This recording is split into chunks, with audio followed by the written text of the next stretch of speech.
두 번째 작품 최두석의 송해꽃. 새벽 시내버스는 창문입니다. 창문에 웬 찬란한 치장을 하고 달린다. 자, 지금 여기에 나오는 이 송해꽃이요. 일단 꽃인데요. 자, 얘를 빗대는 말 찬란한 치장. 뭐 시의 의미가 다른 하나는 뭐 이런 걸 내신에서도 낼 수 있겠죠. 자, 이렇게 해서 찬란한 치장을 하고 달린다. 엄동혹한일수록 화자가 지금 시대를 어떻게 인식하고 있어요? 절망적이고 암담한 상황으로 인식을 하고 있죠. 그래서 엄동혹한일수록 선연히 피는, 더 선명하게 피는 성의꽃. 얘들아, 꽃이 추울수록 더 선명하게 핀다 그랬죠. 요거 무슨 표현법일까? 역설이죠. 추운데 꽃이 더 선명하게 핀대잖아. 자, 그 다음에 어제 이 버스를 탔던 처녀 총각 아이 어름 미용사 외판원 파출부 실업자의 입김과 숨결이 간밤에 만나 은밀히 피워낸 번뜩이는 기막힌 아름다움. 지금 여러분, 지금 현재 새벽이죠. 지금 새벽이잖아. 네. 그런데요, 어제 사람들이 버스를 탔어요. 어제 버스를 탄 사람들.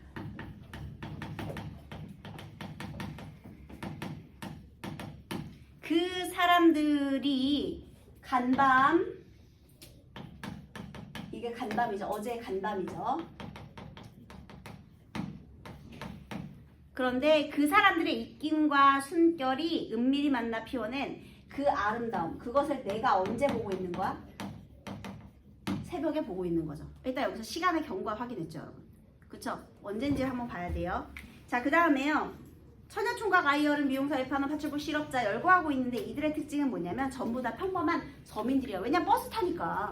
잘 살면 기사가 끌고 다니는 차 타겠지. 그런데 그리고 또 나도 마찬가지. 새벽부터 시내버스를 탔다는 건 열심히 일한다는 거거든요. 그러니까 각자 자기의 임무를 열심히, 성실하게 열심히 살아가는 그런 평범한 서민들.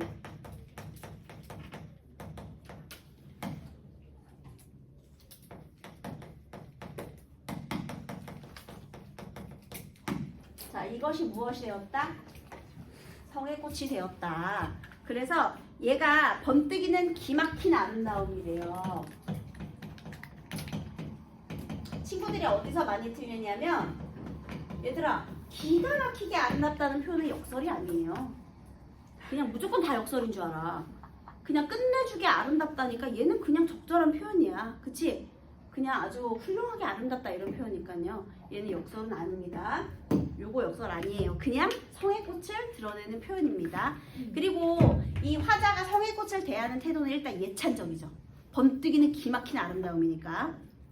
나는 무슨 전람회에 온 듯 자리를 옮겨다니며 보고. 자, 여러분, 우리 이 화자가요, 성의꽃을 대하는 태도는요, 얘가 원래 처음에 여기에 있다가 이제 일로 가는 거야.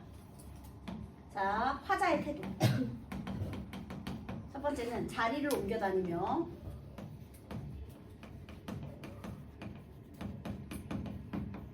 이것은요, 하나하나를 다 확인하는 행위거든요. 서민들에 대한 애정이죠. 하나하나 다 보는 거야. 그리고 전람회에 온 듯 봄. 얘들아, 전람회가 뭐 하는 곳이야? 미술 작품 이렇게 전시해 놓은 곳 아니겠습니까? 네. 그러면 여러분, 화자는 이 성의꽃에 대해 예찬적 태도도 가지고 있고 애정의 태도도 가지고 있는데 심미적으로도 인식하고 있는 거예요. 그냥 그 자체가 아름답다. 그래서 여기는 심미적 인식.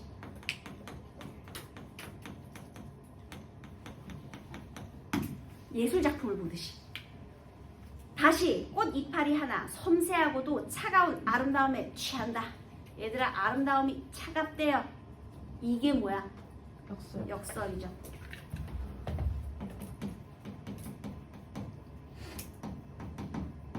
선생님, 차가운 아름다움이 왜 역설인가요? 애들이 또 이것도 많이 물어봐요.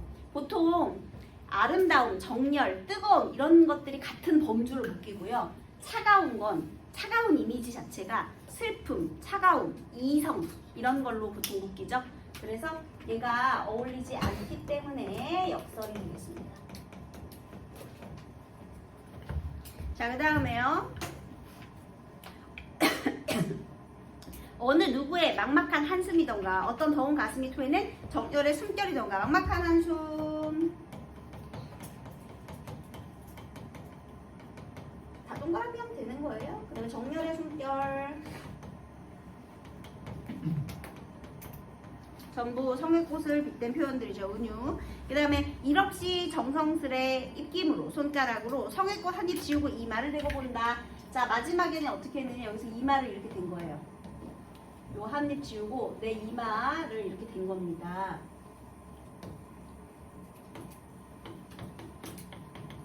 자, 이마를 댔다라는 것은요, 내가 그 성의 꽃잎 하나 지우고 거기에 내 이마를 댄 거잖아. 그러면 나도 꽃잎의 일부가 된 거네.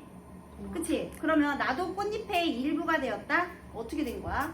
서민들의 삶에 뭐 했다? 그래, 공감했다. 내가 그 일부가 된 거니까. 그 다음에 덜컹거리는 창에, 그러니까 여기까지는 우리 서민들의 입김과 숨결인 성의 꽃에 대한 어떤 예찬적인 태도와 애정의 표현이었다면, 이거에 대한 공감의 표현, 애정의 표현이었다면, 자, 이제 갑자기 또 여기서 누구를 떠올리느냐. 덜컹거리는 창에 어리는 푸석한 얼굴. 자, 이거를 다시 여기 이렇게 보면, 얘가 이게 창문이잖아. 여기서 이제 다시 창문을 쳐다보는데 이 창문에 뭐가 어려? 푸석한 나의 친구, 내 얼굴이 떠오른대요. 얘가 이제 누구냐? 지금은 면회마저 금지된 나의 친구. 이 창문에서 성의 꽃 말고 이제 뭘 본 거예요? 면회마저 금지된 친구. 처음에 창문에 성의 꽃을 봤죠? 그러고 나서 그 성의 꽃을 통해서 서민들의 애환, 그러면 서민들의 그런 삶의 태도, 이런 거에 대한 이제 그런 예찬적인 태도와 애정을 막 느끼고 교감하고 공감하고 막 했어? 그러면서 이제는 내 친구의 얼굴까지 떠올리는 거예요. 자, 그런데 면회가 금지되었다? 자유가 구속됐네. 아, 시대적인 배경이 언제게요? 의정. 아니야. 자유가 구속됐어. 민주화. 맞아요. 그래서 아마 얘 민주화 운동하다가 잡혀간 것 같죠. 그렇죠? 그래서 자유를 구속당한 내 친구, 이렇게 되겠습니다. 자, 그러면요 여러분, 지금 이 친구하고 그 다음에 이 서민들, 얘네들의 공통점은 뭘까요? 처음에 서민들을 떠올린 거죠? 그리고 친구를 떠올린 거잖아요. 그럼 원래 같으면 개인적인 경험으로부터 일반적인 인식으로 보통 인식이 확장되는 게 대부분인데 얘는 어때? 반대지. 일단 일반적인 사람들로부터 내 개인 친구로 오히려 대상에 대한 인식이 축소됐죠. 그치? 확장된 게 아니라. 그래서 요게 차있고요. 자, 그러면 서민들과 친구의 공통점은 뭐냐? 힘들지만 그것을 참고 견뎠죠. 그리고 자기 할 일을 꿋꿋이 하지. 얘가 꿋꿋이 했으니까 잡혀간 거 아니야. 그치? 얘네도 열심히 아침 새벽부터 그 다음에 늦은 밤까지 계속 일하고 있는 거 아니겠습니까? 그래서요, 얘네들의 공통점은 암울한 현실 속에서 엄동혹한, 여기는 자유가 구속, 면회가 금지, 여기는 엄동혹한이잖아. 그치? 그래서요, 암울한 현실 속에서 애환을 견디는 존재들.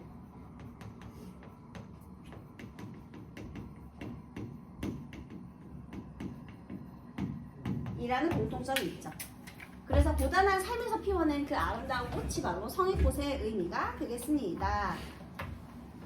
주제는 서민들의 삶에 대한 애정과 친구에 대한 그리움, 이렇게 되겠네요. 자, 1번 문제 확인 질문에 맞는 거. 대상의 외양을 묘사하는 색채어를 찾을 수 있는가? 여러분, 가에 색채어 있어요. 뭐가 있죠? 흰 갈매기. 그런데 여기는 색채 여기는 있어요? 성의 꽃이 뭐 파랗다 이런 거 있어? 아니요. A는 맞는 소리네요. 그 다음, 의인화된 청자에게 말 건네는 형식. 황호나 가는 있죠? 근데 나는 그냥 독백체지. 그래서 땡. 땡이 아니라 맞는 소리. 아니오니까 맞는 소리. 그래서 이 B도 맞게 체크를 한 거고요. 자, 청각적인 이미지를 통해 대상을 구체적으로 묘사한 부분이 나타나 있는가? 여러분, 여기 가에 청각이 있나요?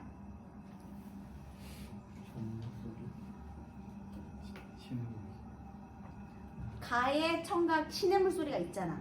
그래서 틀렸네. 시냇물 소리가 있잖아. 청각.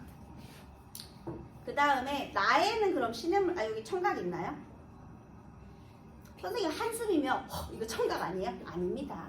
한숨은 그냥 청각이라고 하기는 의미 있는 소리가 아니니까요. 근데 얘는 청각이 없어. 얘는 아니에요. 둘 다 바뀌었지. 네. 그래서 틀렸고요. 그 다음에 청자에게 특정한 행동을 촉구하는 명령문이 있는가?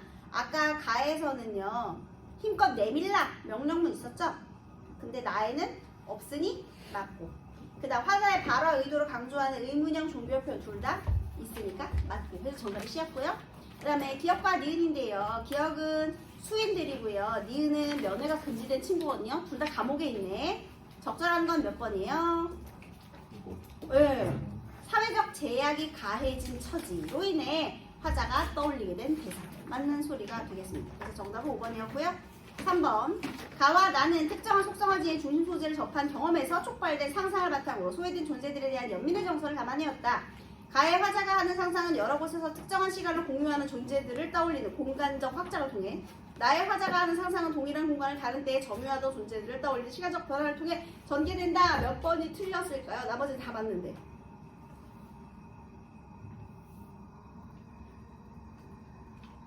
가의 화자가 커트를 걷는 것과 자리를 옮겨 다니는 것은 가까이서 접하는 경험을 위한 행위가 되겠군.